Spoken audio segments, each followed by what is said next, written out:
இந்திய வரலாற்றை நீங்க கூர்ந்து கவனிச்சீங்கன்னா வட இந்தியாவுக்கும் தென் இந்தியாவுக்கும் இடையிலே சில இயல்பான முரண்பாடுகள் உண்டு.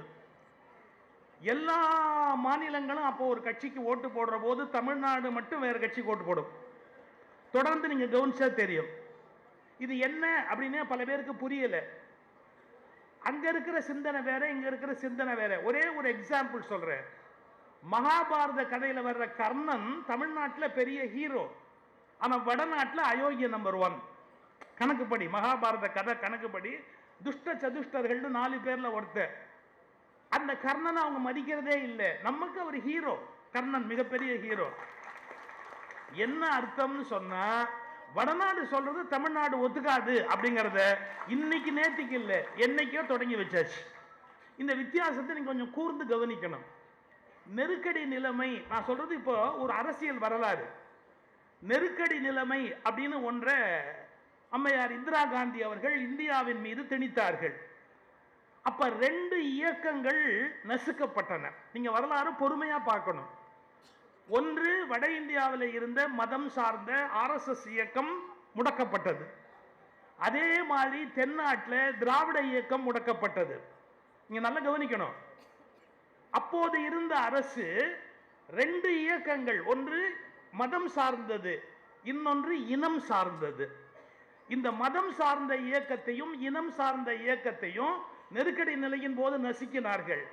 ஆனால் ஒன்று நீங்க கவனிக்கணும், அந்த இயக்கத்தில் ஒன்று ஒன்றியத்தை ஆட்சியில் பிடித்தது, அந்த இயக்கத்தில் இன்னொன்று தமிழ்நாட்டின் ஆட்சியை பிடித்தது. நான் கட்சி அரசியலை தாண்டி யோசிக்க சொல்றேன். ஒடுக்கப்பட்டவர்கள் எழுந்து நின்று ஆட்சியை பிடிப்பார்கள் என்பது உலக வரலாறு. அதனால யாரை நசுக்க நினைத்தாலும், யாரை ஒழிக்க நினைத்தாலும் அவர்கள் ஓய மாட்டார்கள். அவர்கள் எழுந்து நிற்பார்கள், போராடுவார்கள், தங்கள் இடத்தை தக்க வைத்துக் கொள்வார்கள். இது உலக வரலாறு.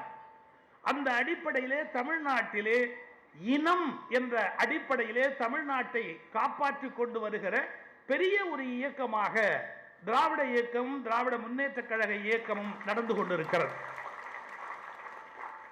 இப்ப எத்தனையோ தேர்தல் வெற்றி தோல்வி, வருதல் போதல், தொகுதி பங்கீடு, கூட்டணி பேச்சு, அதெல்லாம் வேறு ஒரு அரசியல் முறை. ஆனா நாம் புரிந்து கொள்ள வேண்டிய ஒன்று என்னன்னா, தமிழ்நாடு ஒடுக்கப்படுகிறதா அப்படின்னு ஒரு கேள்வியும், அந்த ஒடுக்கப்படுவதை தடுத்து நிறுத்தக்கூடிய வலிமையானவர் யார் என்ற கேள்வியும் நம் முன்னாலே இருக்கிறது. தமிழ்நாடு ஒடுக்கப்படுகிறது என்பதற்கு என்ன அடையாளம்? இந்த தமிழ் மண்ணிலே இருந்து வரி வசூல் கிடைக்கிற அளவுக்கு இந்த மண்ணுக்கு திருப்பி வர வேண்டிய நன்மைகள் வருவதில்லை. இங்கு கல்விக்கு தேவையான காரியங்கள் தரப்படுவதில்லை. ஒரே ஒரு அநீதி, நீதிமன்றத்தில் போனால் கூட நீங்கள் அந்த நீதிக்கு விடை கிடைக்கவில்லை. குஜராத்தில் 13 பல்கலைக்கழகங்கள் மாநில அரசின் நிர்வாகத்தில் இருக்கிறது. இந்த வார்த்தை நீங்க கவனிக்கணும். ஒன்றிய அரசு நியமிக்கிற கவர்னர் வழி அவருடைய ஆளுமையிலே அங்கே பல்கலைக்கழகங்கள் 13 பல்கலைக்கழகங்கள் இல்லை. எப்போது மாற்றப்பட்டது தெரியுமா? குஜராத்தின் முதலமைச்சராக மாண்புமிகு நரேந்திர மோடி அவர்கள் இருந்தபோது குஜராத் மாநில அரசினுடைய நிர்வாகத்துக்கு 13 பல்கலைக்கழகங்களை எடுத்துக்கொண்டவர் அவர். இப்ப என்னுடைய ஒரே ஒரு சிம்பிளஸ்ட் கொஸ்டின், ஒரே ஒரு கேள்வி, குஜராத்தில் மட்டும் மாநில அரசு பல்கலைக்கழகங்களை கண்ட்ரோல் பண்ணலாம், தமிழ்நாட்டில் மட்டும் மாநில அரசு பல்கலைக்கழகங்களை ஆளக்கூடாது என்று ஒரு கண்ணில் வெண்ணெய் ஒரு கண்ணில் சுண்ணாம்பு என்று வைப்பது எந்த தர்மத்தோடு சேர்ந்தது? Very logical question. அங்க இருக்கிற முதலமைச்சர் தான் வைஸ் சான்சலரை நியமிக்கிறார் குஜராத்திலே. அப்ப குஜராத்தில் பிறந்தவன் அறிவாளி, தமிழ்நாட்டில் பிறந்தவன் முட்டாள் என்று பொருளா? ஒரு நாட்டில் சமமான நீதி இருக்க வேண்டாமா? எதற்கு சொல்கிறேன்? 13 பல்கலைக்கழகங்கள் அங்கே மாநில அரசு நிர்வாகத்தில் இருக்கிறது. இங்கு மாநில அரசு அதை நிர்வகிக்க வேண்டும் என்றால் நீதிமன்றத்தில் போய் தடையாணை பெற்று போதுமான கல்வி வளர்ச்சி அடைய விடுவதில்லை. இன்னும் கல்வி நிதி முழுமையாக நமக்கு வழங்க வேண்டியதை வழங்குவதில்லை. அதிகார பகிர்வு என்று வருகிற போதும் தர வேண்டிய உரிமைகளை மாநிலங்களுக்கு தருவதற்கு வாய்ப்பு இல்லை. நான் கடுமையான ஒரு கேள்வியை உங்கள் சிந்தனைக்கு வைக்கிறேன். கெஜ்ரிவால் அவர்கள் மீது ஒரு வழக்கு தொடுத்தார்கள். அந்த வழக்கின் மூலமாகத்தான் அவர் தேர்தலில் தோல்வியடைய நேர்ந்தது. ஆனால் அந்த வழக்கை விசாரித்த நீதிமன்றம் வழக்குக்கே முகாந்தரம் இல்லை என்று இப்போது தீர்ப்பு வழங்கி இருக்கிறது.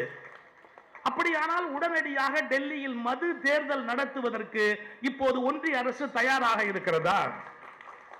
காரணம், ஒரு முதலமைச்சரை குற்றவாளியாக சித்தரித்து அவர் ஆட்சியில் தொடர முடியாதபடி அவர் மீது வழக்குகளை தொடுத்து கெஜ்ரிவால் அவர்களுடைய தோல்விக்கு காரணமாக இருந்து அவரை வெளியேற்றி விட்டார்கள்.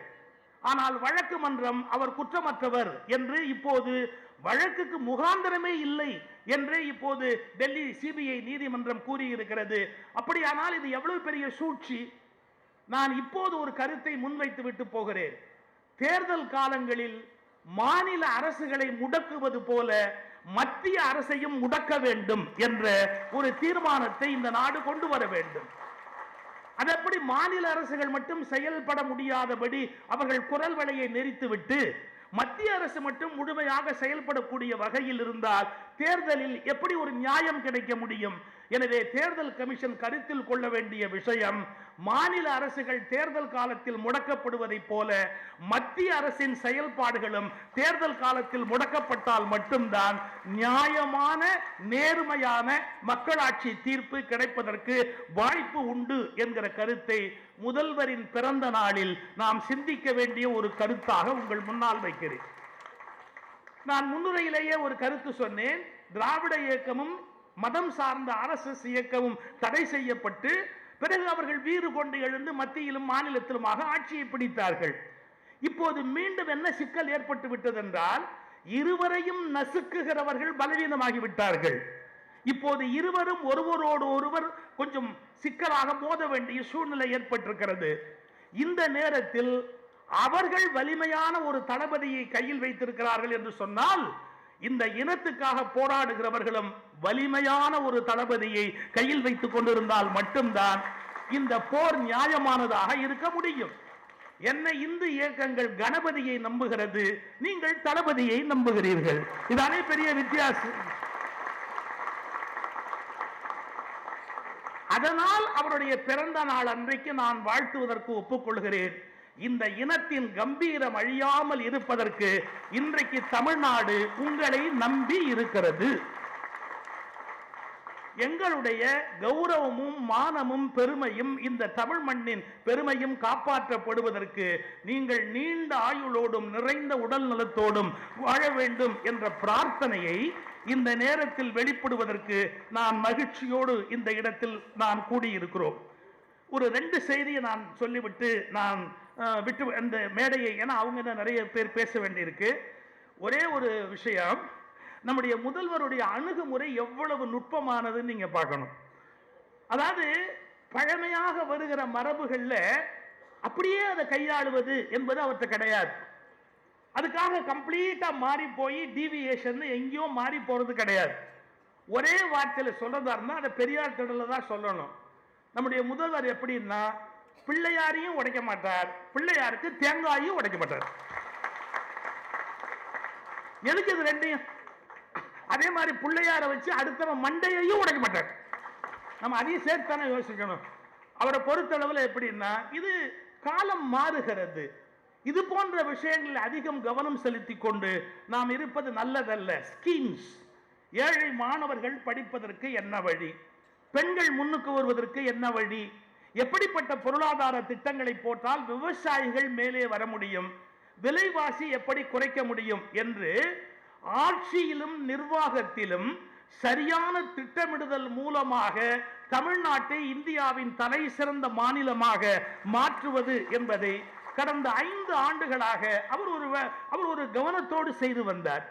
அதாவது எத்தனையோ மற்றவர்கள் மனது வைத்திருந்தால் யாரை வேண்டுமானாலும் கைது செய்வார்கள். ஆனால் அவர் அணுகுமுறை வித்தியாசமானது. யாரோடும் பகை கொள்ளலன் என்ற பின் போர் ஒடுங்கும் புகழ் ஒடுங்காது என்று கம்பராமாயணத்திலே ஒரு வரி வருகிறது. யாரோடும் பகை கொள்ளலன் என்ற பின் போர் ஒடுங்கும் புகழ் ஒடுங்காது என்ற அந்த வார்த்தைக்கு அடையாளமாக யாரோடும் பகை கொள்ளாமல் போர் ஒடுங்கி இன்றைக்கு புகழ் விரிந்து வாழக்கூடிய தன்மையை நம்முடைய முதல்வர் அவர்கள் பின்பற்றி கொண்டு வருகிறார். இதை நாம் முதலில் நன்றாக புரிந்து கொள்ள வேண்டும். சமூகத்தை எப்படி மேலே கொண்டு வர வேண்டும் என்பதை அவர்கள் ஒவ்வொரு திட்டத்திலும் நிறைய இந்திய ஆட்சித்துறை அதிகாரிகளோடு கலந்து, சமூக மாற்றங்களில் அக்கறை உள்ளவர்களோடு கடந்து, the constructive approach, எப்படி தமிழ்நாட்டை கட்டமைத்து மேலே கொண்டு வர முடியும் என்கின்ற திட்டமிடுதல், அதன் மூலம் வெற்றி பெறுதல் என்கிற அந்த நூல் இழையை மிகச்சரியாக அவர்கள் பின்பற்றி கொண்டு வருகிறார்கள். எனவே இந்த நல்ல நேரத்தில் அவர்கள் இந்த இனத்துக்கான ஒரு பாதுகாவலராக, இன்றைக்கு இந்த இனத்தின் பெரிய தலைவராக, முத்தமிழ் அறிஞரின் புதல்வர், முந்து தமிழ்நாட்டின் முதல்வர், முத்தமிழ் அறிஞரின் புதல்வர், முந்து தமிழ்நாட்டின் முதல்வர். அது மட்டுமல்ல, இன்றைக்கு இந்தியாவில் இருக்கிற எல்லா மாநிலங்களுமே மாநிலங்கள் நசுக்கப்படக்கூடாது என்ற உண்மையை இன்றைக்கு எடுத்து சொல்லுவதற்கான ஒரு தனி தலைவராக விளங்குகின்றவர்கள் நம்முடைய மாண்புமிகு முதல்வர் அவர்கள். ஏன் ஒவ்வொரு மாநிலத்திலும் இருக்கிற எல்லா மாநில தலைவர்களையும் அப்படியே அமுக்கி வச்சுட்டா, மாநிலங்கள் முன்னேறாம இருந்தா அது நாட்டினுடைய வளர்ச்சியா இருக்க முடியுமா? எனவே மாநிலங்களுக்கு உரிய உரிமையை மீட்டு, கடைசியா கூட இப்போ சட்டமன்றத்தில் அந்த தீர்மானத்தை நிறைவேற்றுகிற போது மாநிலங்களுடைய உரிமைகள் பாதுகாக்கப்பட வேண்டும் என்பதைத்தான் அவர்கள் ஆழமாக முன்வைத்தார்கள். இது மிகப்பெரிய செய்தி. மாநிலங்களை பலவீனப்படுத்திவிட்டு ஒன்றியம் வலிமை அடைவதன் மூலம் ஒரு நாடு வெற்றி பெற முடியாது. சார், இந்தியாவோட மேப் எடுத்து பாருங்க. அவுரங்கசீப் ஆட்சி காலம், அக்பர் ஆட்சி காலம், மேப்ல பார்த்தா பெரிய இடத்தை பல பேர் பிடிச்சிருப்பாங்க. எங்க காணாம போயிட்டாங்க? ஒரு காலத்துல எல்லாம் எப்படி காணாம போச்சு? நிறைய இடத்தை பிடிப்பது என்பது ஒரு ஆட்சியின் நோக்கம் அல்ல. நிறைய பிடித்த இடத்தை வளமாக வைத்திருப்பது என்பதுதான் சரியான ஒரு ஆட்சி முறையாக இருக்க முடியும். அவர்கள் பிடித்த, கிடைத்த அந்த இடத்தை எப்படி சரியாக வைத்திருக்க வேண்டும் என்ற செய்தியை முன்வைத்திருக்கிறார்கள். இதை மனதில் கொண்டு இப்போது இருக்கிற சிக்கலான சூழ்நிலையில் அவர்களுடைய தலைமை நமக்கு மிகவும் அவசியமான ஒன்று, ஒருபோதும் மாற்ற முடியாத ஒன்று. நீங்கள் மகிழ்ச்சி அடைவதற்காக நிறைவாக ஒன்று சொல்லி முடிக்கிறேன். நீங்கள் திரைத்துறையிலே மிகப்பெரிய வல்லமை பெற்று ஒரு உலக நடிகர்கள் சாதனையெல்லாம் கடந்து நிற்கக்கூடிய மிகப்பெரிய கலை. அவருடைய மிக இளமையான வயதில் எனக்கு தெரியும், என்னுடைய அண்ணனும் அவரும் நல்ல நண்பர். எங்களுடைய மயிலாப்பூர் இல்லத்துக்கு அப்போது அவர்கள் வந்திருக்கிறார்கள். பாலச்சந்தருடைய படத்திலே நடித்துக் கொண்டிருந்த காலத்திலே அவருடைய பிரம்மாண்டமான வளர்ச்சியை கண்டு நான் ஆச்சரியப்படுகிறேன், அவர்களை வாழ்த்துகிறேன். ஆனா இப்போ ஒரு சிக்கலான விஷயம் சொல்ல போறேன். அவரை விட பெரிய நடிகர் யாருன்னா நம்ம பாரத பிரதமர் தான்.